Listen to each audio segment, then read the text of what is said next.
নিয়ে গিয়েছে। এই যে দেখেন কিছুদিন আগে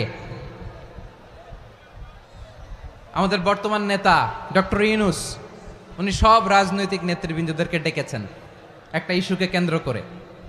তার মানে গোটা বাংলাদেশ এক হয়ে গিয়েছে। আমরা সবাই উদ্বেলিত হয়েছে, উচ্ছ্বসিত হয়েছে, ঠিক কিনা বলেন? রাজনৈতিক নেতাদেরকে ডেকেছেন উনি, আমরা এক হয়েছি। এরপরে ধর্মীয় অঙ্গনের যে লিডাররা বিভিন্ন ধর্মের, শুধু মুসলিম না, সবাইকে ডেকেছেন, আমরা ঐক্যবদ্ধ হয়েছি। এটাকে বলে ন্যাশনাল ইউনিটি, জাতীয় ঐক্য। যে কোনো ধরনের কনস্পাইরেসি, ষড়যন্ত্র, আধিপত্যবাদ মোকাবেলায় জাতীয় ঐক্যের চেয়ে মোক্ষম হাতিয়ার আর নাই। আমাদের একটা প্রতিবেশী দেশ আছে, আমরা আমাদের দেশ নিয়ে যত ভাবি তারা তার চেয়ে বেশি ভাবে। কথা বুঝতেছেন না? আরো ভেঙে বলতে হবে। হ্যাঁ,